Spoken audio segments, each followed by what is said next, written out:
அனைவருக்கும் வணக்கம்.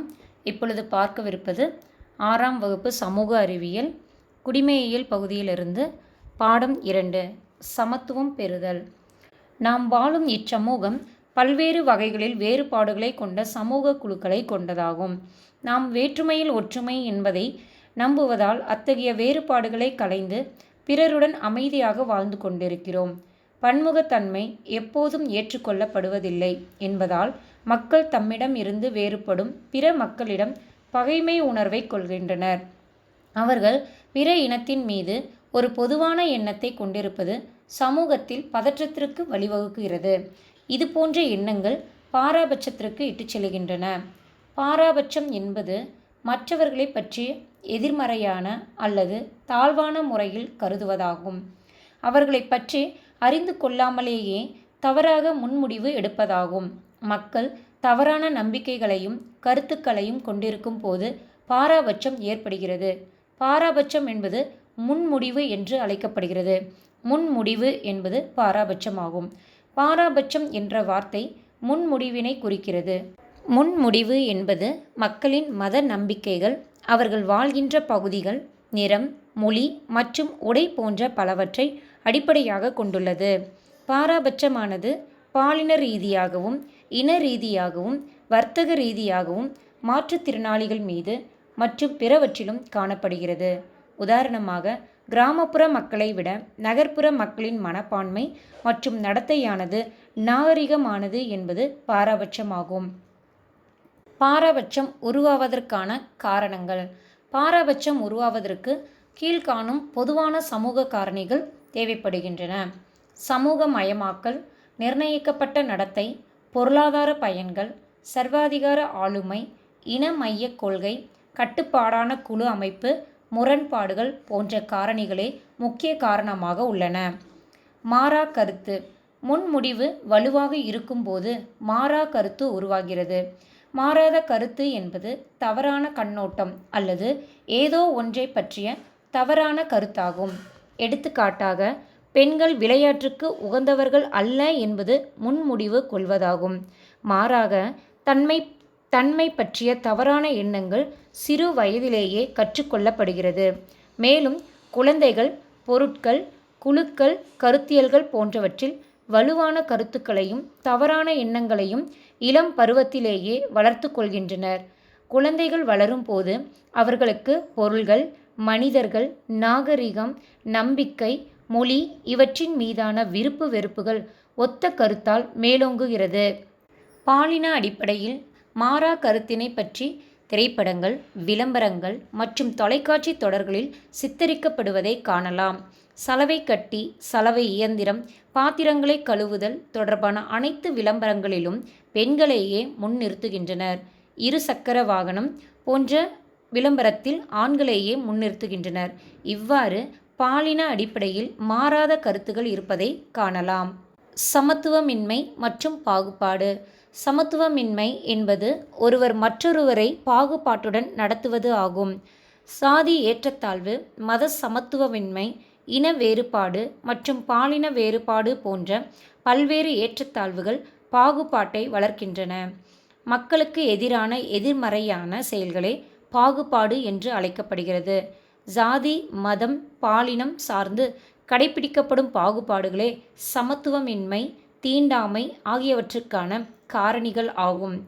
வெள்ளை நிற நபர்களிடமிருந்து கருமை வண்ண நிறத்தவர்களே வேறுபாடாக நடத்துதல், நிறம், சாதி, பாலினம், மதம் போன்றவை அடிப்படையில் உரிமைகள், வாய்ப்புகள், சமத்துவ நிலை ஆகியன மறுக்கப்படுதல் போன்ற பாகுபாடுகள் நிகழ்கின்றன. எந்த ஒரு குடிமகனுக்கும் எதிராக மதம், இனம், சாதி, பாலினம், பிறப்பிடம் என்ற அடிப்படையில் பாகுபாடு காட்டக்கூடாது என்று இந்திய அரசியலமைப்பு சட்டப்பிரிவு 15 அறிவுறுத்துகிறது. தகவல் பேழை. இன நிறவெறிக்கு முடிவு. தென்னாப்பிரிக்காவின் முன்னாள் அதிபரான நெல்சன் மண்டேலா அவர்கள் 27 ஆண்டுகள் சிறை வாழ்க்கைக்கு பின் 1990ஆம் ஆண்டு விடுதலையானார். இவர் தென்னாப்பிரிக்காவில் இருந்த இன நிறவெறிக்கு முடிவு கட்டினார். தென்னாப்பிரிக்காவில் உலகளவில் அமைதி நிலவவும் மனித உரிமைகளுக்கான போராட்டத்தில் முன்னோடியாகவும் திகழ்ந்தார். அடுத்ததாக ஜாதி பாகுபாடு. இந்தியாவில் சமத்துவமின்மை மற்றும் பாகுபாட்டிற்கான மிக முக்கிய காரணம் ஜாதி முறை ஆகும். வேதகால ஆரிய சமுதாயத்தில் நிலவிய வர்ண அமைப்பிலிருந்து ஜாதி படிநிலை முறை உருவானது. தொடக்கத்தில் வர்ண அமைப்பும் தொழில் அடிப்படையில் நெகிழ்வான சமூக பிரிவினைகளையே கொண்டிருந்தது. பிற்கால வேத சமுதாயத்தில் இறுக்கமான பாகுபாடுகள் நிறைந்த பிறப்பு அடிப்படையில் படிநிலைப்படுத்தப்பட்ட ஜாதி பிரிவுகளாக வர்ண அமைப்பு விரிவடைந்தது. இந்தியாவில் ஜாதி ஒடுக்குமுறைக்கு எதிராக பலரும் போராடி வருகின்றனர். இவர்களுக்கு முன்னோடியாக திகழ்ந்தவர் டாக்டர் பி.ஆர். அம்பேத்கர் ஆவார். தாழ்த்தப்பட்ட குடும்பத்தை சேர்ந்த இவர் சிறு வயதிலேயே ஜாதி பாகுபாட்டின் காரணமாக பெரிதும் பாதிப்புக்கு உள்ளானார். இந்தியாவில் அனைத்து குடிமக்கள் மத்தியிலும் சமத்துவத்தை உறுதிப்படுத்தும் வண்ணம் ஜாதி முறை அழிப்புக்காக தீவிரமாக போராடினார். தகவல் பேழை. Doctor B R. அம்பேத்கர்.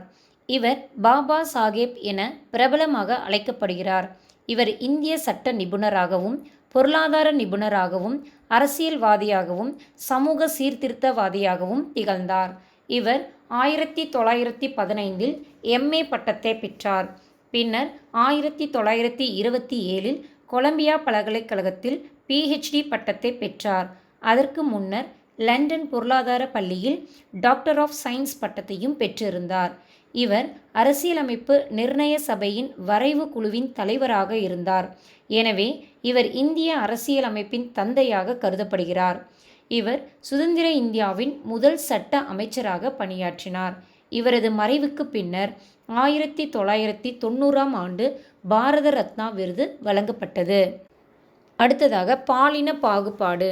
பாலின பாகுபாடு என்பது ஆண்கள் மற்றும் பெண்களுக்கு இடையே நிலவும் உடல் நலம், கல்வி, பொருளாதாரம் மற்றும் அரசியல் சமத்துவமின்மை போன்றவற்றை குறிக்கிறது. எடுத்துக்காட்டாக, ஒரு பெண் பள்ளி படிப்பை முடித்த பின் கல்லூரிக்கு செல்ல அனுமதி இல்லை. இதேபோன்று பெரும்பான்மையான பெண்கள் அவர்கள் விரும்பும் வாழ்க்கையை தேர்ந்தெடுக்க அனுமதிக்கப்படாமல் திருமணத்தில் தள்ளப்படுகின்றனர். இன்னும் ஒரு சில குடும்பங்களில் பெண் பிள்ளைகள் நவீன ஆடைகளை அணிந்திட அனுமதிக்கப்படுவது இல்லை. ஆனால் அக்குடும்பத்தின் ஆண் பிள்ளைகள் அவ்வகையான ஆடைகளை அணிந்திட அனுமதிக்கப்படுகின்றனர். இதுவே பாலின பாகுபாடு ஆகும். அடுத்ததாக மத பாகுபாடு. மதம் சார்ந்த பாகுபாடு என்பது நம்பிக்கையின் அடிப்படையில் ஒரு தனி நபரின் மீதோ அல்லது குழுவினர் மீதோ சமத்துவமின்றி நடத்துவது ஆகும். ஆயிரக்கணக்கான ஆண்டுகளாக வெவ்வேறு மதங்களின் மக்களுக்கு இடையே பிரச்சினைகள் நிலவுகின்றன. நமது அரசமைப்பு சட்டம் அனைவருக்கும் சமத்துவம் வழங்குகிறது. பிறப்பிடம், ஜாதி, மதம், மொழி போன்ற எதன் காரணமாகவும் சமத்துவம் மறுக்கப்படக்கூடாது. இருப்பினும் வழிபாட்டு இடங்கள் போன்றவற்றில் இன்னமும் ஜாதி, மதம், பாலினம், மொழி அடிப்படையில் பாகுபாடுகள் கடைபிடிக்கப்படுகின்றன. இத்தகைய பாகுபாடுகள் சமத்துவமின்மை போன்றவற்றுக்கு எதிராக நமது மாபெரும் சிந்தனையாளர்கள் கடுமையாக போராடியுள்ளனர். அடுத்ததாக சமூக பொருளாதார சமத்துவமின்மை. சமூக பொருளாதார தளத்தில் வளர்ச்சியின் பயன்கள் சமமாக பரவுவதில்லை. குறைவான தொழில் வளர்ச்சி, குறைவான வேளாண் உற்பத்தி மற்றும் குறைவான மனித மேம்பாடு ஆகியவை குறைந்த வருவாய் மாவட்டங்களுடன் தொடர்புடையவை. அதேபோல் கல்வி அறிவு குறைந்த விகிதம் உள்ள மாவட்டங்கள் குறைவான பாலின விகிதத்துடன் காணப்படுகின்றன. அடுத்ததாக சமத்துவமின்மை மற்றும் பாகுபாட்டினை நீக்குவதற்கான தீர்வுகள். இந்திய சமுதாயத்தில் சமத்துவமின்மை மற்றும் பாகுபாட்டினை அகற்றுவதற்கான தீர்வுகளாக கீழ்கண்டவற்றை மேற்கொள்ளலாம். அனைவருக்கும் தரமான உடல் நலம் மற்றும் கல்வியினை கிடைக்க செய்தல். தற்போதைய பாலின பாராபட்சத்தை பற்றி தெரிந்து கொள்ளுதல். பாலின ஏற்றத்தாழ்வுகளை அகற்றுவதற்காக பொது வாழ்வு மற்றும் நிறுவனங்களில் பெண்களின் திறன்களை வெளிப்படுத்துதல். மற்ற மதங்களை பற்றி தெரிந்து கொள்ளும் வெளிப்படையான மனநிலையை வளர்த்தல். வகுப்பறையில் குழுவாக சாப்பிடுவதை ஊக்குவித்தல் மூலம் ஜாதி, மதம், பாலினம் ஆகியவற்றின் எந்தவித பாராபட்சமும் இன்றி மாணவர்களை ஒன்றாக இணக்க செய்யலாம். பலதரப்பட்ட மக்களிடமும் இணங்கி இருத்தல். சட்டங்களை முறையாக நடைமுறைப்படுத்துதல். இந்திய அரசியல் அமைப்பு மற்றும் சமத்துவம். ஒரு அரசியல் அமைப்பு என்பது நாட்டின் நிர்வாகத்தை வழிநடத்தும் விதிகள் மற்றும் விதிமுறைகளின் தொகுப்பாகும். இந்திய அரசியலமைப்பின் 14வது பிரிவு சட்டத்திற்கு முன் அனைவரும் சமம் என்கிறது. மேலும் மக்களுக்குள் பகுத்தறிவுக்கு ஒவ்வாத பாகுபாடுகள் கடைபிடிக்கப்படுவதை தடுக்கிறது. நாட்டின் நிலப்பரப்பு பன்முகத்தன்மை கொண்டது என்பதால் அனைவருக்கும் சமத்துவம் உறுதிப்படுத்தப்பட வேண்டும் என்றும் நமது அரசமைப்பு சட்டம் கூறுகிறது. சமுதாயத்தில் சமத்துவத்தை உறுதி செய்வதற்கான 2 முக்கியமான காரணிகள் பன்முகத்தன்மைக்கு மதிப்பளித்தல் மற்றும் சுதந்திரத்தை உறுதிப்படுத்துதல் ஆகும். பல்வேறு வகையான சுதந்திரம் என்பது அவரவர் மதத்தை பின்பற்றவும், மொழியை பேசவும், விழாக்களை கொண்டாடவும், கருத்துக்களை சுதந்திரமாக வெளிப்படுத்துவதும் ஆகும். அரசியலமைப்பு என்பது விதிகள் மற்றும் ஒழுங்குமுறைகளின் சட்ட வடிவமைப்பாகும். இதன்படி ஒரு நாடு நிர்வகிக்கப்படும். சமத்துவம் என்பது தீண்டாமையை ஒரு குற்றமாக காண்பதாகும். இந்திய அரசியலமைப்பு சட்டம் பிரிவு 17 படி இந்தியாவில் தீண்டாமை ஒழிக்கப்பட்டது. எந்த வகையிலும் தீண்டாமையை பின்பற்றுவது தடை செய்யப்பட்டுள்ளது. இன்னும் கூட நாடு முழுவதும் பல்வேறு வகையான பாகுபாடுகள் காணப்படுகின்றன.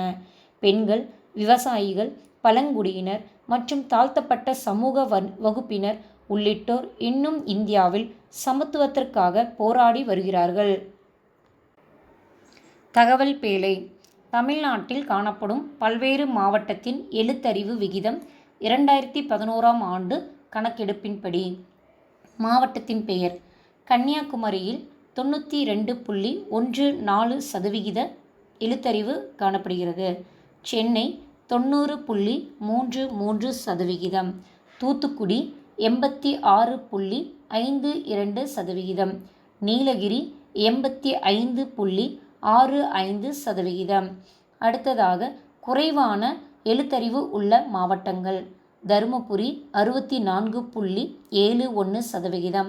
அரியலூர் 71.99%. விழுப்புரம் 72.08%. கிருஷ்ணகிரி 72.41% ஆகும். தகவல் பேழை 2. தமிழ்நாட்டின் பல்வேறு மாவட்டங்களில் காணப்படும் பாலின விகிதம்.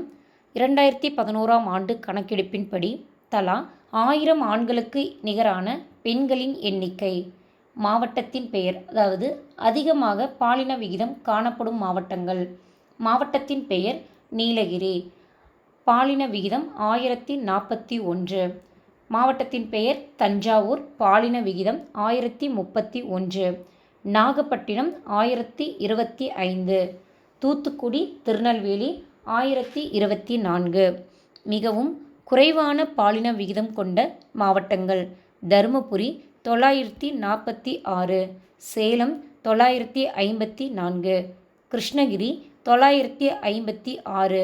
ராமநாதபுரம் 977. இப்பாடத்தின் முடிவில் அடுத்ததாக நாம் பார்க்கவிருப்பது நம் இந்தியாவின் சாதனையாளர்கள் பட்டியல் இடம் பிடித்த, அனைவராலும் மறக்க முடியாத, அனைவராலும் ஈர்க்கப்பட்ட சாதனையாளர்களை பற்றி பார்ப்போம். முதலில் பார்க்கவிருப்பது டாக்டர் ஏபிஜே அப்துல் கலாம் ஐயா அவர்களை பற்றி பார்ப்போம். ஏபிஜே அப்துல் கலாம் ஐயா அவர்கள் ராமேஸ்வரத்தில் இஸ்லாமிய குடும்பத்தில் பிறந்தார். இவர் இந்தியாவின் 11வது குடியரசுத் தலைவராக பணியாற்றினார். இவர் மக்களின் குடியரசுத் தலைவர் என்று அன்புடன் அழைக்கப்படுகிறார். இவர் ராமநாதபுரத்தில் பள்ளி படிப்பினையும், திருச்சி செயின்ட் ஜோசப் கல்லூரியில் பட்ட படிப்பினையும் முடித்தார். சென்னை தொழில்நுட்ப கல்லூரியில் விண்வெளி பொறியியல் படிப்பிற்கு பிறகு பாதுகாப்பு ஆராய்ச்சி மற்றும் மேம்பாட்டு நிறுவனத்தில் சேர்ந்தார். இளமை காலத்தில் அப்துல் கலாமின் குடும்பம் வறுமையில் வாடியது. எனவே தனது குடும்பத்திற்கு உதவியாக செய்தித்தாள்களை விற்பனை செய்தார். இவர் இந்தியாவின் மிக உயர்ந்த விருதான பாரத ரத்னா விருதை 1997ஆம் ஆண்டு பெற்றார். இவர் பல்வேறு நூல்களை எழுதியுள்ளார். அவற்றுள் புகழ்பெற்றவை India 2020, Agni Siragugal, Ezhuchi Deepangal, the luminous sparks, mission India போன்றவையாகும். இவரது சிறந்த பணியால் இந்தியாவின் ஏவுகணை மனிதர் என்று சிறப்பிக்கப்படுகிறார். அடுத்ததாக திரு விஸ்வநாதன் ஆனந்த். விஸ்வநாதன் ஆனந்த் சென்னையில் ஒரு நடுத்தர குடும்பத்தில் பிறந்தார். அவரது தாயார் சதுரங்க விளையாட்டில் ஆர்வம் அதிகம் கொண்டிருந்தபடியால் ஆனந்திற்கும் 5 வயதிலேயே சதுரங்க விளையாட்டை கற்றுக் கொடுத்தார். அதுவே அவரது எதிர்கால வாழ்க்கையில் சதுரங்க வீரராக திகழ அடிப்படையாக அமைந்தது. 2000 ஆண்டு, 2007, 2008, 2010 மற்றும் 2012 ஆண்டுகளில் சதுரங்க விளையாட்டின் உலக சாம்பியனாக விளங்கினார். தனது 14வது வயதில் உலக இளையவர் சதுரங்க போட்டியில் சாம்பியன்ஷிப் பட்டம் வென்றார். 1988 ஆண்டு இந்தியாவின் முதல் கிராண்ட் மாஸ்டர் ஆனார். நாட்டில் விளையாட்டு வீரர்களுக்கு வழங்கப்படும் உயரிய விருதான ராஜீவ் காந்தி கேல் ரத்னா விருதை 1991 92 ஆண்டு முதல் பெற்ற முதல் வீரர் ஆவார். 2007 ஆண்டில் நாட்டின் 2வது உயரிய விருதான பத்ம விபூஷன் விருதினை பெற்றார்.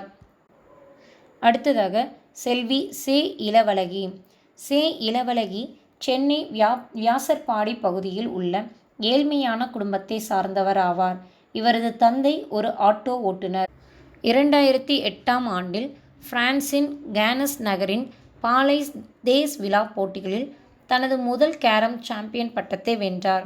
அதே ஆண்டில் தேசிய கேரம் சாம்பியன் போட்டியில் முந்தைய உலக சாம்பியனான ரேஸ்மி குமாரியை தோற்கடித்து வெற்றி பெற்றார். அடுத்ததாக பார்க்கவிருப்பது திரு மாரியப்பன் தங்கவேலு.